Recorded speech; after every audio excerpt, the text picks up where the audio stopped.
Եվ վերջում ուզում եմ մի փոքրիկ պատմություն ձեզ ներկայացնել Ռաֆու մասին։ Մահանալուց 2 շաբաթ առաջ հիվանդ Ռաֆին մտնում է խանութ հաց գնելու, փող չուներ։ Աղքատ Ռաֆին ծայրահեղ։ Հացավաճառը չի ճանաչում եւ հաց չի տալիս։ Իսկ 2 շաբաթ հետո, երբ որ Ռաֆին մահանում է,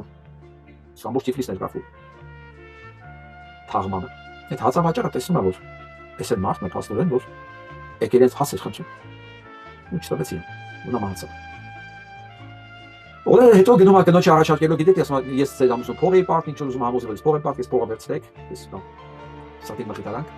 Կինը հասկանում է, որ իր ամուսինը հիշում է, որ իր ամուսինը փողը երբեք չի ունեցել, որ մեկին պարտքով տա, հրաժարվում է վերցնել։ Եվ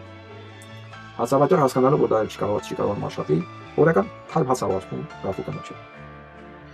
Իսկ հետագայում Ռաֆու կինը,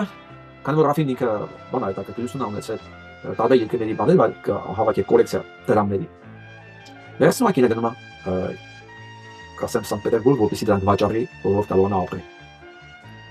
Մի խոսքով ճանապարհին դալ են գոհանում։ Այսպիսի աղտ Ռաֆու ընտանիքի համար։ Իսկ ինչի համար եմ ասում սա։ Մի քանի շերտ ունես պատմությունը։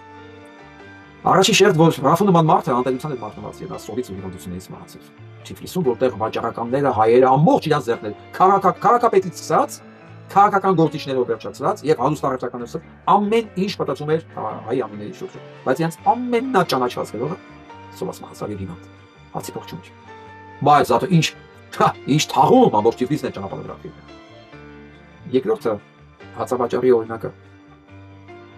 Գիտեք, գործողությունները ժամանակին է պետք կատարել, որտեղ հետո հետին թվով կարող դու հազարապատիկ անես, այդ չբերես ինչ որ պետք է ժամանակին անես։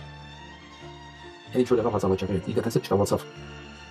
իր խղճի առաջ գներ էլի այդ խղճի հանգստությունը, ինքնուզ մեր գներ։ Դրա համար ժամանակին մտածված քայլը պետք է ժամանակին անել։ Ոչ թե թողել վաղը, մյուսը։ Այ հիմա, եթե մենք սպասենք մինչև ամսի 7-ը, որպեսզի տեսնենք ինչ ալինի մեր հետ ամսի 7-ին ուշը։ Ուշ։ Երեք պետք է արածվենք, այսօր պետք է սկսել։ Վաղն էլ ուշ։ Ժամանակին պետք է արվի բոլոր քայլերը, ժամանակին պետք է ասվի բոլոր խոսքերը, որպեսզի հետևանքներն լինեն ժամանակին ոչ թե ուշացած։